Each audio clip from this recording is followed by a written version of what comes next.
Hi friends, welcome to our channel. March மாதத்தில் வரக்கூடிய வளர்பிறை பஞ்சமி திதியை பற்றி தான் இப்போ நாம் பார்க்க போகிறோம். வளர்பிறை பஞ்சமி திதி என்று வாராகி அம்மனை வழிபடுவது மிகவும் நன்று. வாராகி அம்மனை வழிபடுவதற்கான மிகவும் உகந்த நாளாக கருதப்படுவது தான் இந்த வளர்பிறை பஞ்சமி திதி. மாதத்தில் 2 பஞ்சமி திதிகள் வரும். ஒன்று தேய்பிறை பஞ்சமி, இன்னொன்று வளர்பிறை பஞ்சமி. இப்போ நாம் பார்க்க போவது இந்த மாதத்தில் வரக்கூடிய வளர்பிறை பஞ்சமி திதி. இந்த வளர்பிறை பஞ்சமி திதி என்று நாம் எந்த நேரத்தில் எந்த முறையில் வாராகி அம்மனை வழிபட வேண்டும்?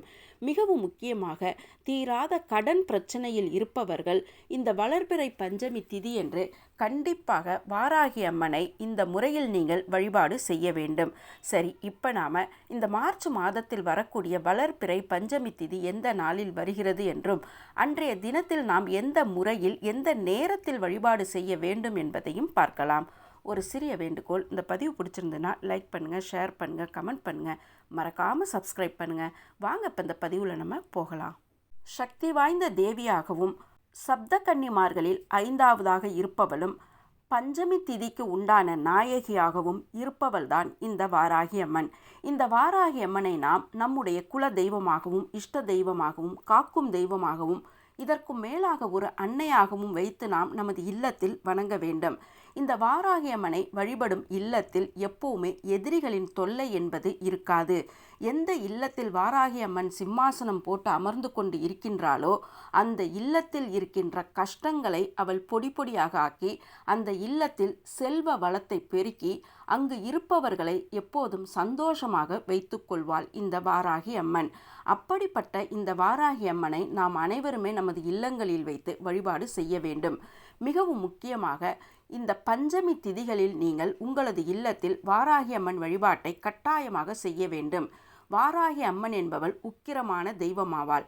ஆனால் இந்த உக்கிர தெய்வம் என்பவள் தீயவை செய்பவர்களுக்கு மட்டுமே உக்கிரமாக இருப்பாள். நாம் நல்லதை நினைத்து கொண்டு நாம் நல்லதை மட்டுமே செய்தோம் என்றால் அவள் நமக்கு ஒரு அன்னையாகவும் நம்மை காக்கும் தெய்வமாகவும் எப்போதும் நம்முடனேயே துணையாக நமக்கு நிற்பாள். இப்படிப்பட்ட இந்த வாராகி அம்மனை நாம் கண்டிப்பாக நமது இல்லங்களில் வைத்து வழிபாடு செய்ய வேண்டும். உக்கிர தெய்வம் என்பது தீயவர்களை அழிப்பதற்காக மட்டுமே அவள் உக்கிர தெய்வமாக இருப்பாள். இந்த உக்கிர தெய்வமான வாராகி அம்மனை வைத்து நாம் வழிபாடு செய்யும் போது நமக்கு இருக்கின்ற எதிரிகளின் தொல்லை என்பது நம்மை விட்டு முற்றிலுமாக விலகிவிடும். சிலருக்கு எதிரிகளினால் பெரும் தொல்லைகள் இருக்கலாம். அப்படி இல்லாமல் போட்டி பொறாமை என்று பல பேர் உங்களை அந்த கண்ணோட்டத்திலேயே பார்ப்பார்கள். அப்படி இருக்கின்றவர்களும் உங்களை விட்டு விலகியே இருப்பார்கள். இந்த வாராகி அம்மனை வழிபடும்போது உங்களது மனதில் எப்போதுமே சந்தோஷம் மட்டுமே நிலவும். அதே மாதிரியே நீங்களும் மனதில் தீய எண்ணங்களை வைத்துக்கொண்டு அடுத்தவர்கள் அழிந்து போக வேண்டும் என்றும் அடுத்தவர்களுக்கு கெட்டது நடக்க வேண்டும் என்றும் மனதில் நினைத்து கொண்டு நீங்கள் வாராகி அம்மனை வழிபட்டீர்கள் என்றால் கண்டிப்பாக உங்களை அவள் கைவிட்டுவிட்டு உங்களை விட்டு உங்கள் வீட்டை விட்டே அவள் சென்று விடுவாள். ஆகவே தான் இந்த வாராகி அம்மனை நமது இல்லங்களில் வைத்து வழிபாடு செய்யும்போது நமக்கு என்ன வேண்டுமோ, நாம் எதை பெற வேண்டும் என்று நினைக்கின்றோமோ அதை மட்டுமே நீங்கள் வாராகி அம்மனிடம் கேட்க வேண்டும். உங்களுக்கு நல்லது நடக்க வேண்டும் என்று ஏதாவது மனதில் காரியத்தை நினைத்து கொண்டு அன்றைய தினத்தில் நீங்கள் வாராகி அம்மனுக்கு பூஜை செய்தீர்கள் என்றால் கண்டிப்பாக அந்த வேண்டுதலை அவள் உடனடியாக நிறைவேற்றி வைப்பாள். சரி, இப்போ நாம் இந்த மார்ச் மாதத்தில் வரக்கூடிய வளர்பிறை பஞ்சமி திதி எந்த நாளில் வருகிறது என்றும் அன்றைய தினத்தில் நாம் எந்த நேரத்தில் எந்த முறையில் வாராகி அம்மனை வழிபட வேண்டும் என்பதையும் பார்க்கலாம். மிகவும் முக்கியமாக இந்த வளர்பிறை பஞ்சமி திதி என்று நீங்கள் முதன் முறையாக வாராகி அம்மனை வழிபட வேண்டும் என்று நினைத்தீர்கள் என்றால் இந்த நாளில் நீங்கள் வழிபாடு செய்ய துவங்கலாம். அதாவது முதல் முறையாக நான் வாராகி அம்மனை வழிபட வேண்டும் என்று நினைக்கின்றேன் என்று நினைப்பவர்கள் இந்த நாளில் நீங்கள் வழிபாடு செய்ய துவங்குவதற்கான ஒரு நல்ல நாளாகும். ஆகவே தான் இந்த வளர்பிறை பஞ்சமி திதி என்று கண்டிப்பாக அனைவருமே வாராகி அம்மன் வழிபாட்டை செய்ய வேண்டும். மாதத்தில் 2 பஞ்சமி திதிகள் வரும். ஒன்று தேய்பிறை பஞ்சமி திதி, இன்னொன்று வளர்பிறை பஞ்சமி திதி. இந்த தேய்பிறை பஞ்சமி திதி என்று நீங்கள் வாராகி அம்மனை வழிபட்டீர்கள் என்றால் எதிரிகளின் தொல்லை உங்களை விட்டு நீங்கிவிடும். அதே மாதிரியே உங்களை பிடித்திருந்த பீடைகள் முற்றிலும் உங்களை விட்டு விலகிவிடும். மிகவும் முக்கியமாக உங்களது இல்லத்தில் இருக்கின்ற துர்சக்திகள் என்பது அந்த இல்லத்தை விட்டே ஓடிவிடும். வளர்பிறை பஞ்சமி திதி என்று உங்களது இல்லத்தில் நீங்கள் வாராகி அம்மனை வழிபட்டீர்கள் என்றால் உங்களது இல்லத்தில் இருக்கின்ற தரித்திர நிலை மாறும். அந்த இல்லத்தில் அஷ்டலக்ஷ்மியும் ஐஸ்வர்யத்துடன் அந்த இல்லத்திலேயே நித்திய வாசம் செய்வார்கள். அதே மாதிரியே எதிரிகளின் தொல்லை உங்களை விட்டு நீங்கும். மிகவும் முக்கியமாக தீராத கடன் பிரச்சனை என்பது படிப்படியாக குறைந்து முற்றிலும் தீர்ந்துவிடும். சரி, இப்போ நாம் இந்த வளர்பிறை பஞ்சமி எந்த நாளில் வருகிறது என்று பார்க்கலாம்.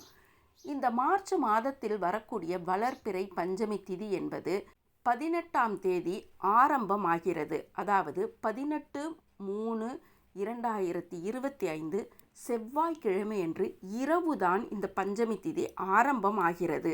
இந்த பஞ்சமி திதி என்பது முழுவதுமாக இருக்கக்கூடிய நாள் என்பது 19/3/2025 புதன்கிழமை என்று இருக்கிறது. இந்த நாளில் தான் நீங்கள் வாராகி அம்மன் வழிபாட்டை செய்ய வேண்டும். முடிந்தால் இந்த நாளில் நீங்கள் விரதம் மேற்கொண்டு வாராகி அம்மனை வழிபடலாம்.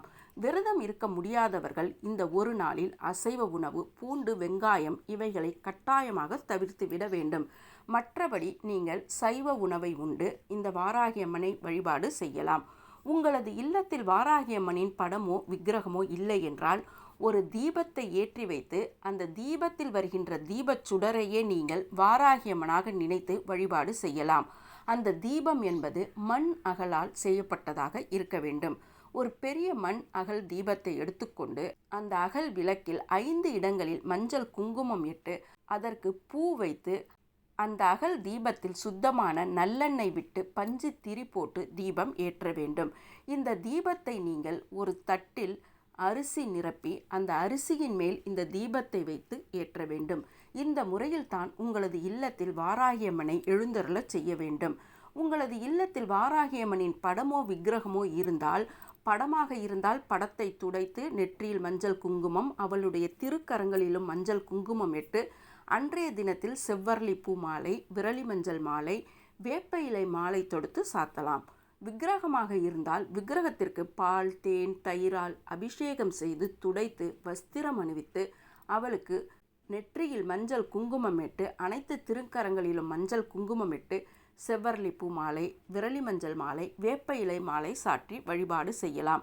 இந்த நாளில் உங்களுக்கு தாமரை பூ கிடைத்தால் கண்டிப்பாக வாராகி அம்மனுக்கு ஒரு தாமரை பூவை வைக்க வேண்டும். இந்த தாமரை பூவை வைப்பதினால் உங்களது இல்லத்தில் ஐஸ்வர்யம் பெருகிக்கொண்டே போகும். ஆகவே தான் இந்த வளர்பிறை பஞ்சமி திதி என்று உங்களுக்கு தாமரை பூ கிடைத்தால் கண்டிப்பாக தாமரை பூ ஒன்றை வைக்க வேண்டும். சரி, இப்போ நாம் எந்த முறையில் பூஜை செய்ய வேண்டும் என்பதை பார்க்கலாம். வாராகி அம்மனுக்கு பூஜை செய்யும் முறை என்பது, முதலில் உங்களது இல்லத்தில் வாராகி அம்மனை எழுந்தருளச் செய்த பிறகு அவளுக்கு 2 நெய் தீபங்கள் ஏற்றி வைத்து வழிபாடு செய்யலாம். அப்படி இல்லை என்றால் ஒரு தேங்காயை உடைத்து அந்த தேங்காய் மூடியில் 5 இடங்களிலும் மஞ்சள் குங்குமம் இட்டு 2 தேங்காய் மூடிகளிலும் சுத்தமான நெய் நிரப்பி அதில் பஞ்சு திரி போட்டு தேங்காய் தீபம் ஏற்றலாம். உங்களது வீட்டில் நீங்கள் எலுமிச்சம்பழத்தில் தான் தீபம் ஏற்றக்கூடாது, ஆனால் தேங்காயில் நீங்கள் தீபம் ஏற்றலாம். அதே மாதிரியே இந்த நாளில் நெல்லிக்காயிலும் தீபம் ஏற்றலாம்.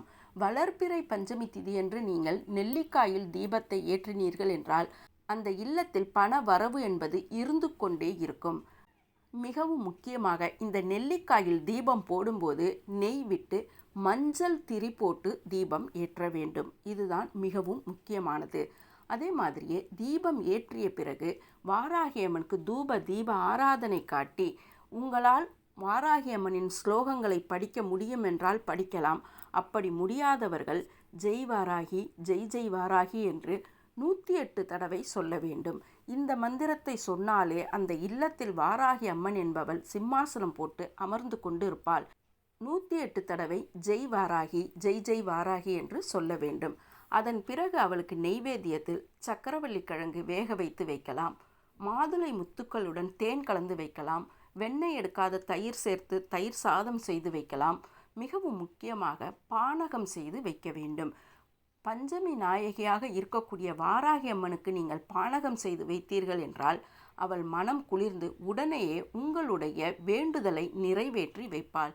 இப்போ நாம் இந்த பூஜையை செய்த பிறகு அவளுக்கு தூப தீப ஆராதனை எல்லாம் காட்டிய பிறகு அந்த இடத்திலேயே நீங்கள் 5 நிமிடம் அமர்ந்து கொண்டு வாராகி அம்மனிடம் உங்களுடைய வேண்டுதலை வைக்க வேண்டும்.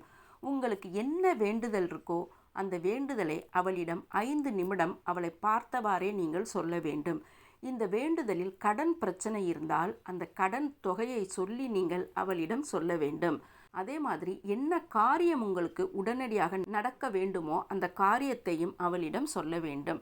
இந்த மாதிரி சொன்னீர்கள் என்றால் கண்டிப்பாக வாராகியம்மன் காது கொடுத்து கேட்டு உங்களுடைய பிரார்த்தனையை நிறைவேற்றி வைப்பாள். சரி, இப்போ நாம் இந்த நாளில் எந்த நேரத்தில் இந்த பூஜையை செய்ய வேண்டும் என்று பார்க்கலாம்.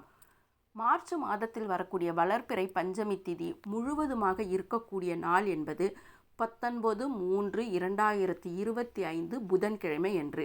அன்றைய தினத்தில்தான் நீங்கள் விரதம் இருந்தோ அல்லது விரதம் இல்லாமலோ இந்த பூஜையை செய்ய வேண்டும்.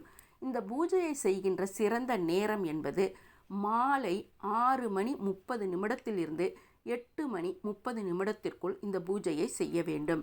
மிகவும் முக்கியமாக இரவு நேரத்தில் நீங்கள் செய்கின்ற பூஜை தான் அதீத சக்தி கொண்ட பூஜையாக இருக்கும். அதற்கு உண்டான பலனும் உங்களுக்கு உடனடியாக கிடைக்கும். ஆகவே இந்த மாதத்தில் வரக்கூடிய வளர்பிறை பஞ்சமி திதியன்று நீங்கள் வாராகி அம்மனை கட்டாயமாக வழிபாடு செய்து உங்களுடைய காரியங்கள் உடனடியாக நடக்க வேண்டும் என்று அவளுடைய பாதத்தில் வைக்க வேண்டும். இந்த பதிவு பிடிச்சிருக்கும்னு நினைக்கிறேன். பிடிச்சிருந்தால் லைக் பண்ணுங்கள், ஷேர் பண்ணுங்கள், கமெண்ட் பண்ணுங்கள், மறக்காமல் சப்ஸ்கிரைப் பண்ணுங்கள்.